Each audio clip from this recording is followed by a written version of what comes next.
तो New York America में संयुक्त राष्ट्र का मुख्यालय स्थित है। इसके बाद में बात करें संयुक्त राष्ट्र के वर्तमान महासचिव कौन है, तो एंटोनियो गुटेरस हैं। ये आप मोस्ट इम्पॉर्टेंट टिक कर लीजिए, क्योंकि ये मुझे हर परीक्षा में इस समय देखने को मिल रहा है। WHO का मुख्यालय कहाँ है? WHO का फुल फॉर्म होता है वर्ल्ड हेल्थ ऑर्गेनाइजेशन। इसका मुख्यालय है जेनेवा, स्विट्जरलैंड में। यूनेस्को का मुख्यालय कहाँ है? तो यूनेस्को का मुख्यालय है पेरिस, फ्रांस में। IMF का मुख्यालय कहाँ है? तो वॉशिंगटन DC में है। विश्व बैंक का मुख्यालय भी वॉशिंगटन DC में है। ये जो दोनों हैं, इन दोनों का मुख्यालय वॉशिंगटन DC में है। इसके बाद में बात करते हैं कि नाटो का मुख्यालय कहाँ है? तो ये है ब्रसेल्स, बेल्जियम में। G20 में कुल कितने देश शामिल हैं? तो 19 देश प्लस यूरोपियन यूनियन।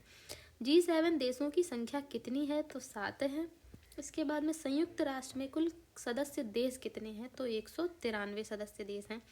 UNO का सबसे शक्तिशाली अंग कौन सा है? तो सुरक्षा परिषद है। इसके बाद में बात करते हैं अगले सवाल की। सुरक्षा परिषद के स्थायी सदस्यों की संख्या कितनी है? तो 5 है। इसके बाद में सुरक्षा परिषद के 5 स्थायी सदस्य कौन कौन से हैं? तो अमेरिका है, रूस है, चीन है, फ्रांस है और ब्रिटेन है। ये भी आप लोग ज़रूर याद कर लीजिएगा, क्योंकि ये परीक्षा में पूछा जाता है। आपको दूसरे देशों का नाम दे दिया जाएगा और पूछेगा, ऐसे करके भ्रमित करेगा कि क्या ये सुरक्षा परिषद के स्थायी सदस्य हैं। तो इसलिए आपको ये ज़रूर याद होनी चाहिए 5 नाम। वीटो पावर किसके पास होती है? तो सुरक्षा परिषद के स्थायी सदस्यों के पास वीटो पावर होती है। अंतर्राष्ट्रीय न्यायालय कहाँ स्थित है? तो हेग, नीदरलैंड में स्थित है। ये आपके लिए मुख्य सवाल है, क्योंकि इस समय जो अंतर्राष्ट्रीय न्यायालय है वो बहुत ज़्यादा चर्चा में बना हुआ, क्योंकि माली, नाइजर और बुर्किना फासो ने अंतर्राष्ट्रीय न्यायालय की सदस्यता छोड़ने की घोषणा कर दी है। तो इसके ऊपर संवाल बनने की मुझे लगता है बहुत ज़्यादा संभावना रहने वाली है। और ICJ के न्यायाधीशों की कितनी संख्या होती है? तो 15 होती है। यूनिसेफ का मुख्य उद्देश्य क्या है? तो बच्चों का कल्याण करना है। जो बच्चे बहुत दयनीय स्थिति में हैं, या फिर जो क्या बोल सकते हैं, जो मेन स्ट्रीम से कटे हुए हैं, या जिनके अधिकारों की रक्षा करनी चाहिए, तो उसके लिए यूनिसेफ जो है वो काम करती है। बलात्श्रम को रोकती है, बच्चों की शिक्षा पे ध्यान देती है। बात करें ILO किससे संबंधित है? तो श्रमिक संगठन से संबंधित है, इंटरनेशनल लेबर ऑर्गेनाइजेशन की यहाँ पर बात हो रही है। FAO का मुख्यालय कहाँ स्थित है? तो ये रोम, इटली में स्थित है। बात करें शिखर सम्मेलन की, तो G20 शिखर सम्मेलन 2024 कहाँ आयोजित हुआ? तो ब्राज़ील में आयोजित हुआ। G20 की अध्यक्षता 2025 में किस देश के पास रही? तो दक्षिण अफ्रीका के पास रही। COP28 सम्मेलन कहाँ हुआ? दुबई, UAE में हुआ। COP सम्मेलन किससे संबंधित है? जलवायु परिवर्तन से संबंधित है। SCO का पूरा नाम क्या है? तो संघाई सहयोग संगठन। अगर आप लोगों ने संघाई सहयोग संगठन को पढ़ा है तो आप लोग कमेंट करके ज़रूर बताइएगा, और अगर नहीं पढ़ा है तो एक बार पढ़ लीजिए, क्योंकि इस समय संघाई सहयोग संगठन बहुत ज़्यादा चर्चा का विषय बना हुआ है। फिर बात करें SCO का मुख्यालय कहाँ स्थित है? तो इसका मुख्यालय बीजिंग, चीन में है। इसके बाद में बात करते हैं ब्रिक्स देशों की संख्या कितनी है वर्तमान 2025 में? तो ये हो गई है 10। इसके बाद में ब्रिक्स बैंक का नाम क्या है? New development bank. BRICS bank का मुख्यालय कहाँ है? संघाई, चीन में। आसियान देशों की संख्या कितनी है? तो 10 है। अंतर्राष्ट्रीय मानवाधिकार दिवस कब मनाया जाता है? तो 10 दिसंबर को मनाया जाता है। अंतर्राष्ट्रीय महिला दिवस 8 मार्च को मनाया जाता है। विश्व पर्यावरण दिवस मनाया जाता है 5 जून को। विश्व जनसंख्या दिवस 11 जुलाई को। विश्व जल दिवस 22 मार्च को। बात कर लेते हैं देश की राजधानियों की, तो अमेरिका की राजधानी क्या है? वॉशिंगटन DC है। रूस की राजधानी क्या है? तो रूस की राजधानी मॉस्को है। फिर इसके बाद में बात कर लेते हैं जापान की राजधानी क्या है? तो जापान की राजधानी टोक्यो है। फ्रांस की राजधानी क्या है? तो फ्रांस की राजधानी पेरिस है। विश्व की सबसे बड़ी अर्थव्यवस्था कौन सी रही है? तो अमेरिका है। भारत विश्व की कौन सी सबसे बड़ी अर्थव्यवस्था है? तो ये 5वीं है। मुझे लग रहा है इसमें थोड़ा सा डाउट है, एक बार चेक कर लीजिएगा। विश्व व्यापार संगठन का मुख्यालय कहाँ है? जेनेवा में है। इसकी स्थापना कब हुई थी? ये मैंने शायद आपको बताया है, आप लोग बताइएगा कमेंट करके। WTO का उद्देश्य क्या है? तो अंतर्राष्ट्रीय व्यापार को बढ़ावा देना है। मतलब जैसे भारत दूसरे देशों के साथ व्यापार करता है, या अन्य देश भी दूसरे देशों के साथ व्यापार करते हैं, तो व्यापार बाधाओं को कम करना, टैरिफ्स एंड ट्रेड पे जो टैरिफ्स लगते हैं, तो WTO कोशिश करता है कि वो बहुत संतुलित रहे, ताकि जो व्यापार है वो सुगमता से चलता रहे। इसके बाद में बात करें OECD का मुख्यालय कहाँ स्थित है, तो पेरिस में स्थित है। इसके बाद में रेड क्रॉस का मुख्यालय कहाँ है, जिनेवा में है। इंटरपोल का मुख्यालय कहाँ है, लियोन फ्रांस में है।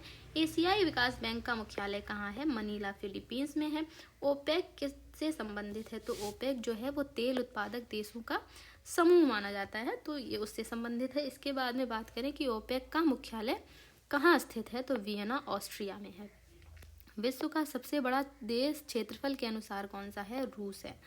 विश्व का सबसे छोटा देश है वेटिकन सिटी। इसके बाद में बात करें यूरोप का सबसे बड़ा देश है रूस। वेटिकन सिटी कहाँ पे है, आप लोग एक बार मैप में ज़रूर देखिएगा, ये आपको इटली के आसपास देखने को मिलेगा। इसके बाद में बात करते हैं अफ्रीका का सबसे बड़ा देश कौन है, तो अल्जीरिया है।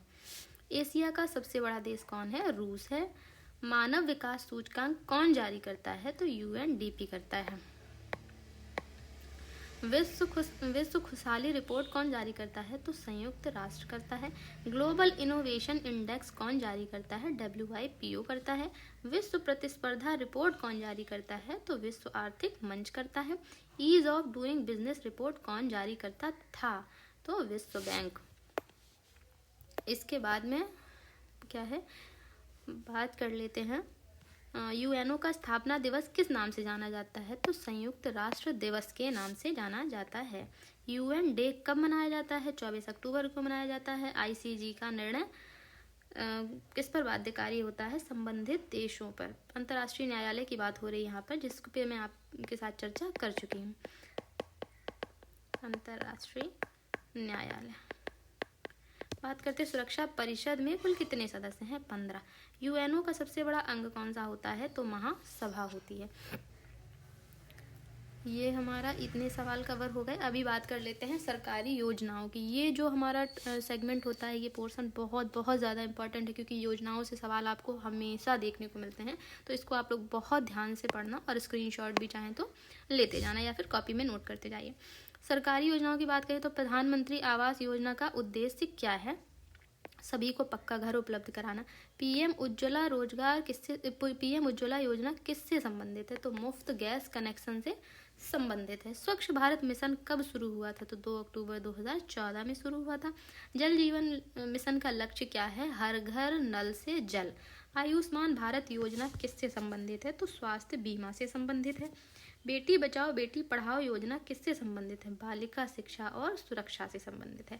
प्रधानमंत्री मातृ वंदना योजना किसके लिए है, तो गर्भवती महिलाओं के लिए। इसको प्रधानमंत्री मातृत्व वंदना योजना भी कहते हैं। राष्ट्रीय पोषण मिशन का दूसरा नाम क्या है, पोषण अभियान। PM कौशल विकास योजना किससे जुड़ी है, तो रोजगार कौशल से जुड़ी हुई है। इसके बाद में बात करते हैं वृद्धावस्था पेंशन योजना किसके लिए है, तो ये है बुजुर्ग नागरिकों के लिए। PM किसान सम्मान निधि में कितनी राशि दी जाती है, 6,000 रुपये प्रति वर्ष। फसल बीमा योजना का नाम क्या है, प्रधानमंत्री फसल बीमा योजना। कृषि क्षेत्र का बजट किस मंत्रालय के अंतर्गत आता है, तो कृषि मंत्रालय के अंतर्गत। जैविक खेती को बढ़ावा देने की योजना कौन सी है, परंपरागत कृषि विकास योजना। KCC का पूरा नाम क्या है, किसान क्रेडिट कार्ड योजना। भारत एक कैसा गणराज्य है, संप्रभु, समाजवादी, धर्मनिरपेक्ष और लोकतांत्रिक गणराज्य है हमारा। इसके बाद में भारत का संविधान कब लागू हुआ था, तो 26 जनवरी 1950 को। संविधान सभा के अध्यक्ष कौन थे, डॉक्टर राजेंद्र प्रसाद, ये थे हमारे स्थायी अध्यक्ष। बात करें कि अस्थायी अध्यक्ष हमारे संविधान सभा के कौन थे, तो ये आप लोग मुझे कमेंट करके ज़रूर बताइएगा कि संविधान सभा के अस्थायी अध्यक्ष कौन थे। इसके बाद में बात करें संविधान का जनक किसे कहा जाता है, तो डॉक्टर भीमराव अंबेडकर को कहा जाता है।